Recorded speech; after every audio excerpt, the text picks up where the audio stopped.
Hey, I'm Mitch Cramer, and welcome to my quick talk on embracing limitations and why you should be excited about development roadblocks rather than shy away from them, or alternatively, impose some self-restrictions to see what you can achieve.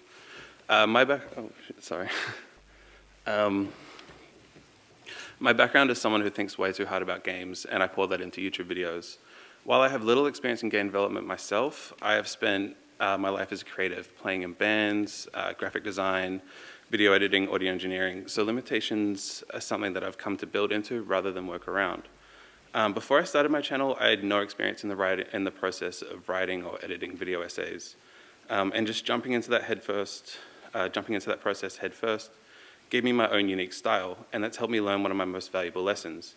If you can't work through something directly, find a means to get around it. Instead of getting stuck or frustrated, you never really know what you can achieve, what kind of unique solution you can come up with.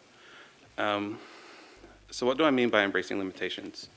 Well, since the beginning of game development, it has been hit with varying barriers to entry and development roadblocks on any level, from one-person projects to massive blockbuster titles.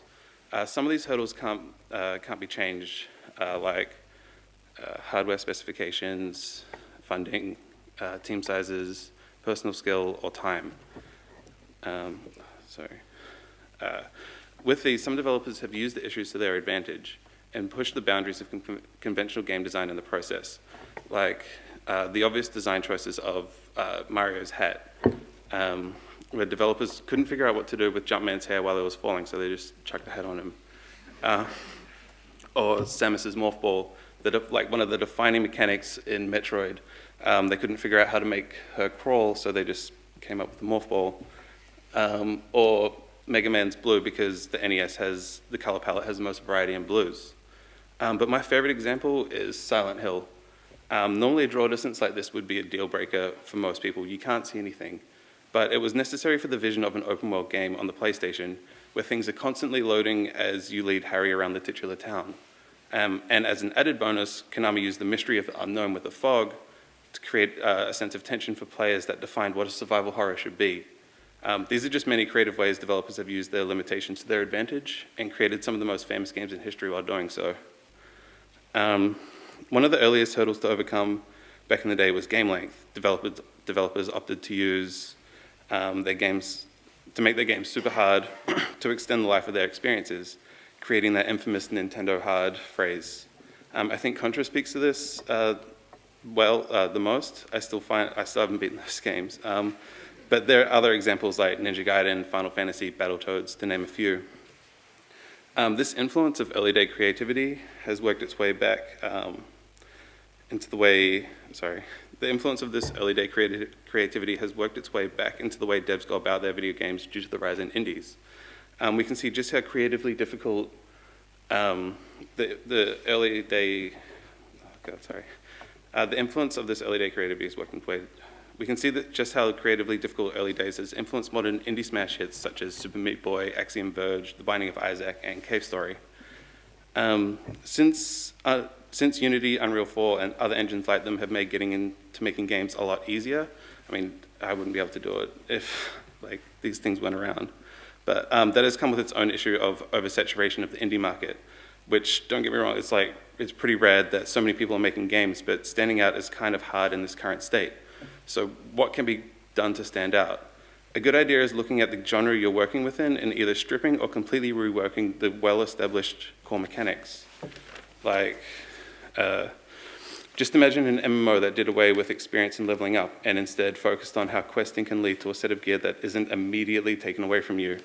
Or you start with all your spells and the knowledge of the world around you helps you overcome harder trials, encouraging a deeper sense of community in-game. Games that have worked within these kinds of limitations are some of the most creative and unique experiences around. Games like Superhot, Papers, Please, Undertale, and even just look at the games around here at Play by Play. What I hope you'll take away from this is that you shouldn't let your limits define what you can do as a creator in any field. Embrace what you're capable of and let that help you stand out. There's many ways to get stumped while creating something, but let that fuel you rather than stop you.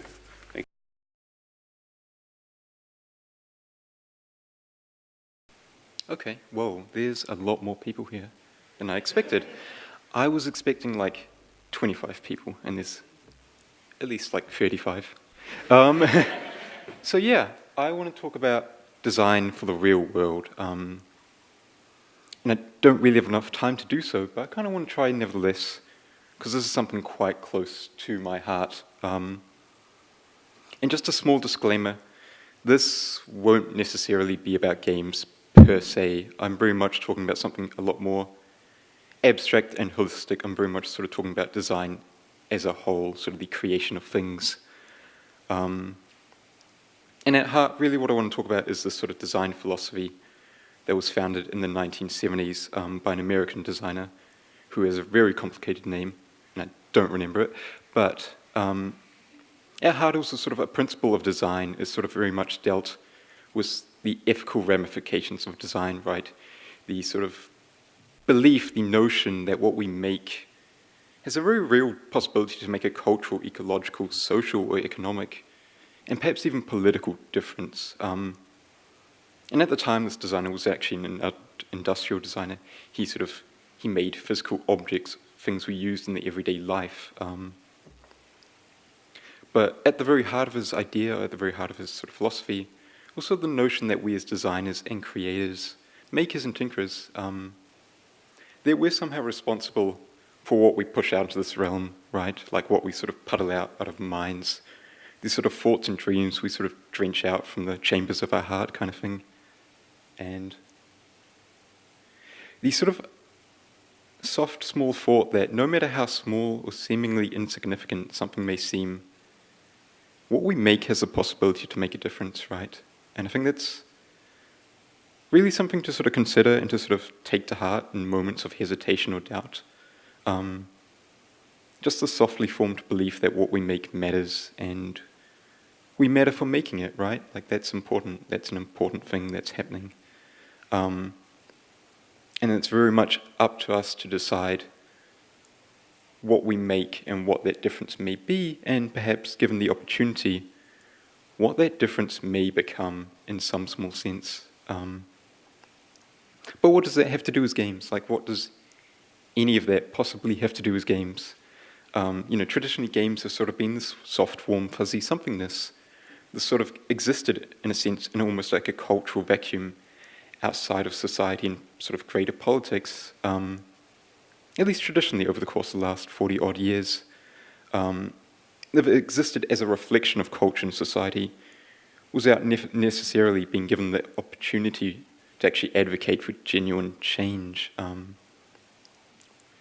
But that's changing, right? We're sort of seeing this shift in the horizon line of sort of expectation and understanding. And we're sort of seeing a really wide shift in the medium of games, and it's suddenly become this thing, this object that's sort of really pushing at the frontier of social goodness and sort of allowing us to build upon perspectives and opinions and forms of belief that other mediums perhaps traditionally haven't just been able to do in quite the same manner.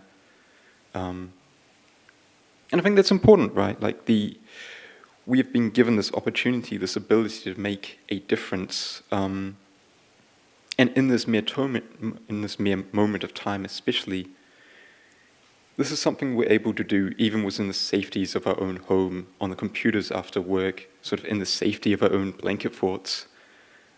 This ability to sort of push ourselves out there into the world and create objects and sort of manifestations of things that kind of have the ability to change the world in very small, significant ways, even if it's only on an individual basis, even if we only reach out to some other person out there in the world and give themselves something to hold on to. I think that's so important.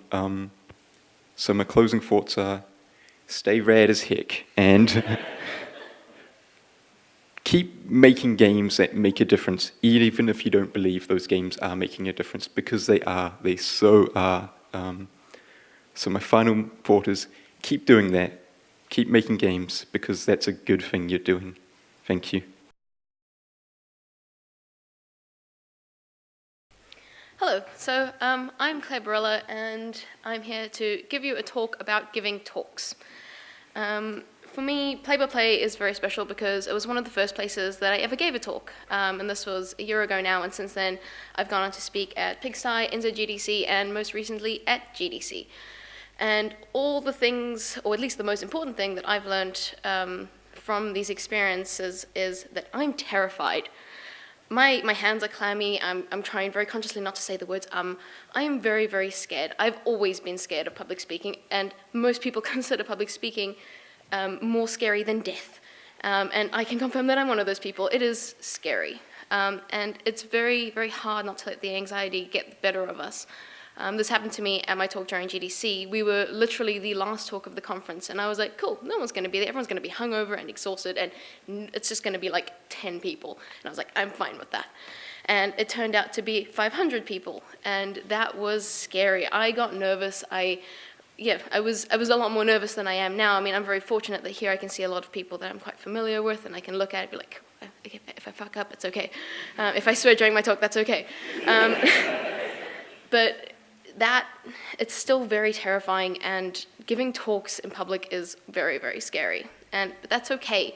One of the most important things that I do whenever I'm planning on trying to give a talk is finding an anchor, finding a thing that you can go back to, and that all comes down to planning your key points. I like to do the same thing when I do a talk I like to do with writing essays. I do a thug draft, and I kind of just swear and I bash out all the key things that I want to get across, and then I formulate them into a way that, that one idea flows into the next. The other thing is practice. Talk to people, say your talk out loud, go over and over it again with people who you trust, and get feedback. Remember to pause and to pace. That's something that I'm still learning. That's something that I don't think anyone ever really perfects, because there'll be points in your talk where you get very excited, and there'll get points where you're like, oh shit, I can't remember what my key point was here. I know I had something good, but I'm not sure what it was. And plan for the worst. There'll always be cases, like at my GDC talk, for example, I couldn't see my speaker's notes, and I was very, very fortunate that I had a co-presenter who would be sitting there like, oh, it's this, and they'd whisper my key points, and then I'd be good, I'd be going, and it was just about, making sure that you have your ideas wrapped around your head well enough that you can talk and you can express them. And also just don't forget that it's okay to mess up. It's okay to make mistakes, because people generally don't remember that, so that's good. And the main reason and the most important thing about any talk is making sure that you're talking about something you care about, because that is going to be your core anchor. That is what's going to pull everything back, is that you care about this topic, and that you can actually speak with passion and excitement when you're discussing this. And your knowledge is worth sharing. That is the hardest part about anyone giving a talk, is that most of us feel like what we know is pretty average and everyone knows that, and you don't need to speak about it because it's not important. But I'm here to tell you that it is important, and we do need to talk about it, and most of us suffer from imposter syndrome, and like I said, we don't feel like our knowledge is worth sharing, and it's usually the vulnerable minorities. It's usually our women in games and our people of color, our members of the LGBT community who feel like they can't really talk about what they're doing. And we have this immense pressure in our society to not talk about anything that's wrong, to pretend like everything's okay. We don't need to talk about gender issues in games. We don't need to talk about LGBT people not feeling secure in their workplace. We don't need to discuss people of color being subject to unconscious bias. But these are the people that are most vulnerable, and the people who have new ideas and need to be encouraged to speak up.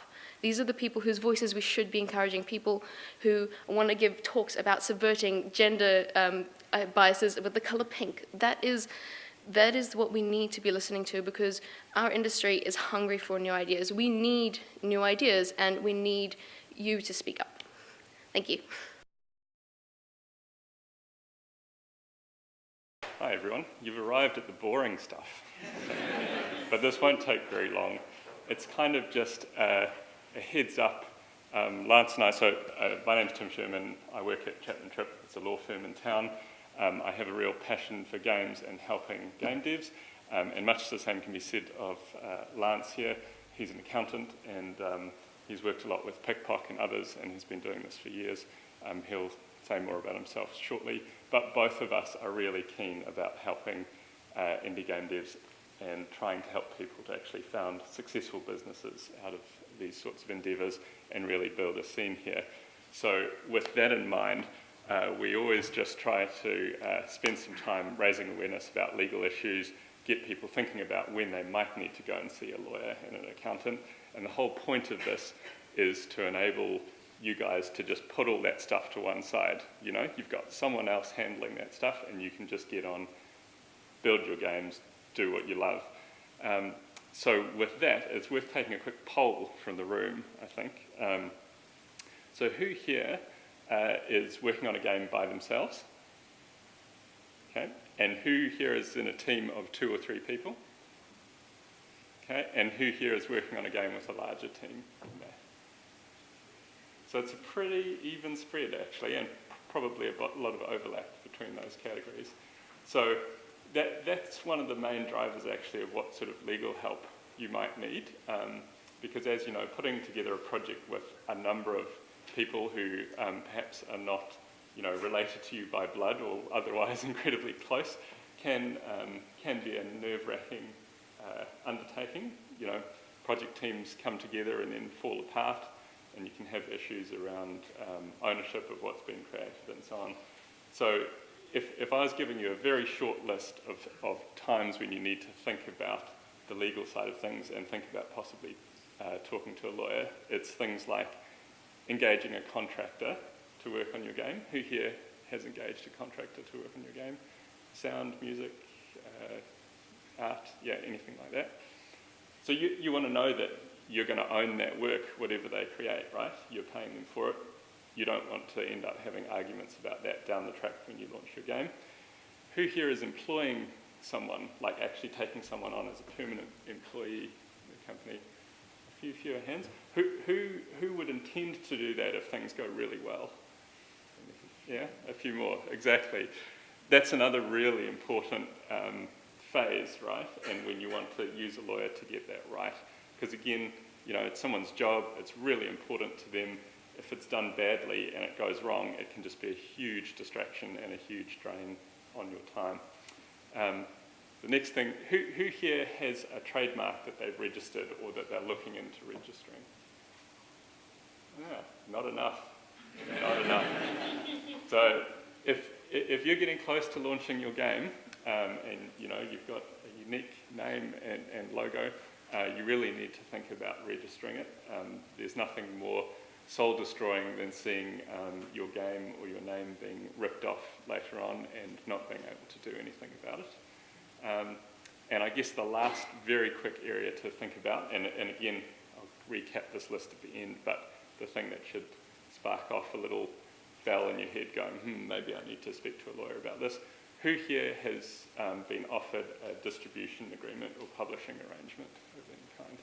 Yeah, there's a few hands. And who here would look at that sort of thing if your current project goes really well? Yeah, a few more hands, exactly. So that is a really classic time where I guess if you're not well advised, things can go really poorly. Things like giving away chunks of the rights in your game in a way that you don't understand. So for example, you give away exclusive distribution rights for a particular territory on a particular platform, not realizing that that's actually later going to mean that you can't do a deal with someone else fantastic who comes down the road because someone else already has exclusive rights to your game in certain areas, and being able to plan through how you divide up those rights and making sure that it all lines up with your different distributors. Things like revenue share or profit share clauses with distributors, that's a great way to get screwed, that one. The anecdote I like to tell around that is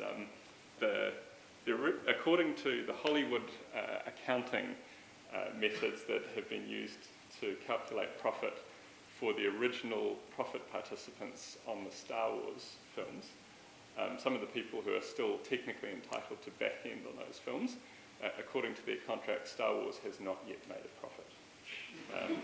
So you can see how badly you can get screwed on that sort of thing if you're not well advised. So anyway, aside from coming here and doing a whole lot of scary arm waving about all the legal risks, that's not really the idea. It's just to give you that short list of times when you should think about talking to a lawyer, because that'll mean things are sorted, you can forget about it again and get on with doing what you love. So that's employing someone, engaging a contractor, registering a trademark, and looking at a distribution or publishing arrangement. I hope that's of some use. I'm very happy to take questions afterwards outside, have a chat. My contact details are around if you, if you need a short chat at any time. Contrary to popular belief, lawyers don't start the clock the second you walk in the door. So come and have a chat. Thank you.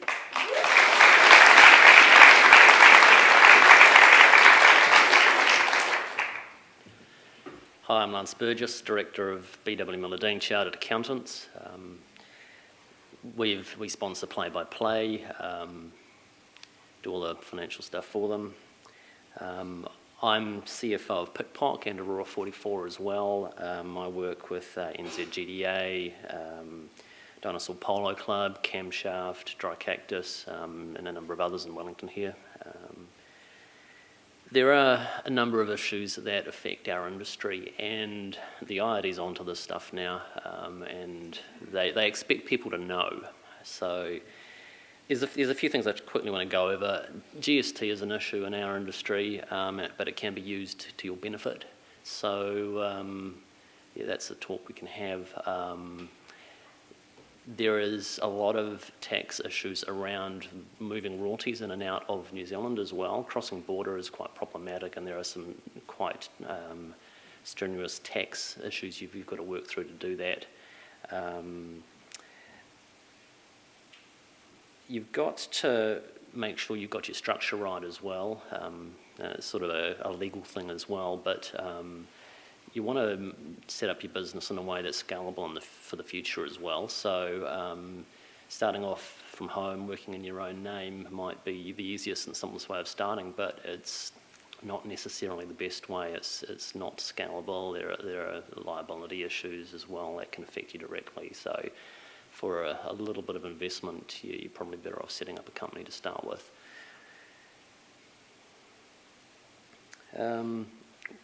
I also work in, not just in tax, but as CFO and advisor.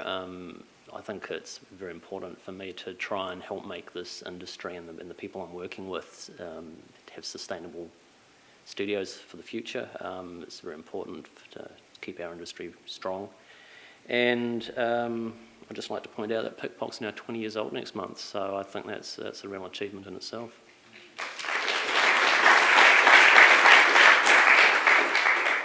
So I've kept my talk a bit shorter, so if there's any questions anyone wants to raise now, I'm quite happy to answer any. Otherwise, like Tim, I'll be around after this.